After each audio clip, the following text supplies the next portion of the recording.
let me conclude by providing opening remarks for the final speaker, Ben Oquist, who will be giving the closing remarks.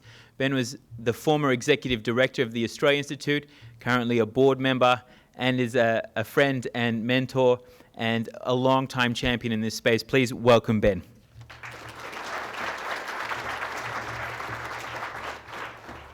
Thanks, Richie. Thank you. Well, what a terrific, high-powered, high-profile, high-impact summit that we've been part of today. Also perfectly timed to take advantage of the transformed political moment we're in.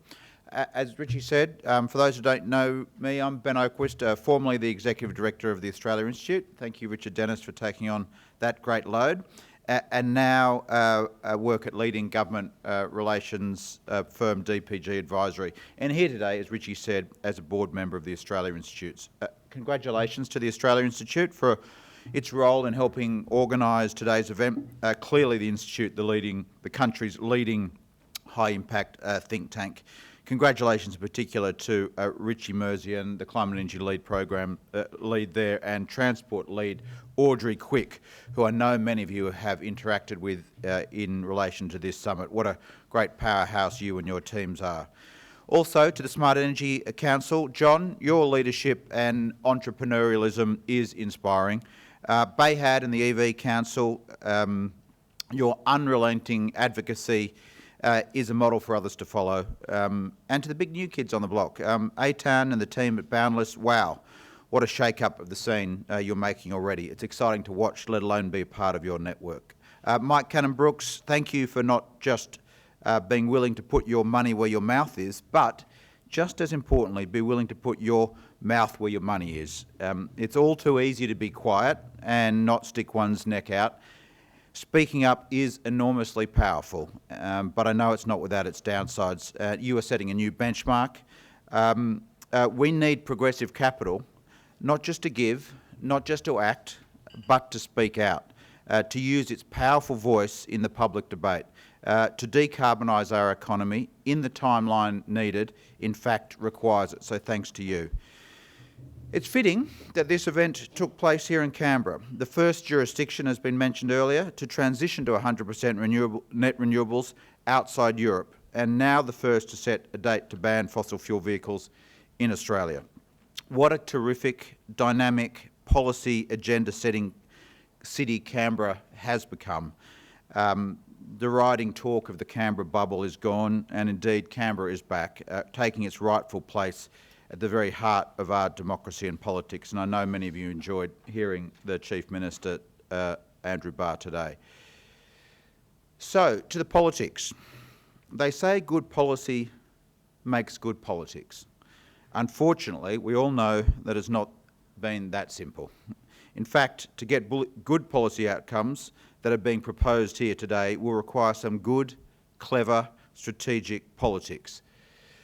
Of course, the 2019 federal election saw the opposite in this space. Some terrible but effective politics produced terrible policy outcomes.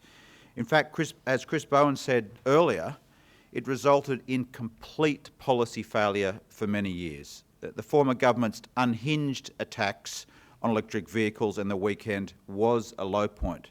However, it was born out of clever politics that we cannot ignore. It needs to be countered, not just with better policy, but with better politics.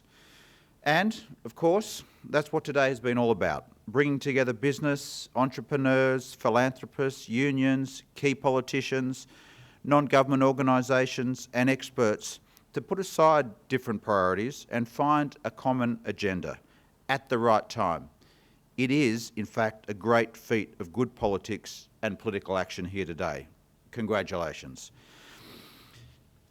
And in politics, timing is critical. You've come together just at the right time. There is a new political dynamic at play, but it must be seized as well. A virtuous cycle of progressive business and unions and other organisations putting pressure on government to put pressure on business to do more is needed if we are to accelerate our timeframes. But indeed, rather than debate about how difficult decarbonisation is as we have often seen done too often federally over recent years, we have moved on about how we can do it faster and better. But that requires all of us in this room to work smarter, tougher, faster and better. Yes, we do have a government and parliament that better listens and responds, but they need to hear us roar, and they need to see us use effective politics to counter opponents. Today, because of you this summit, we have moved forward on cleaning and electrifying our transport system. The Minister of Climate Change, Chris Bowen, Minister for Climate Change and Energy, Chris Bowen, provided us with the first new climate policy seen since the federal election, and you can see why this policy was selected.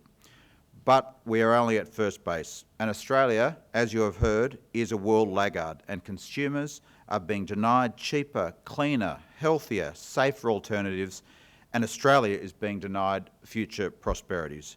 There is much more to do, and I look forward to doing it all with you. Enjoy the weekend. I know those of you with EVs will be enjoying it all the more. Richie has reminded us that for those who don't have to rush away and get a plane, join us for a drink outside. I look forward to doing that with you too. Thanks very much.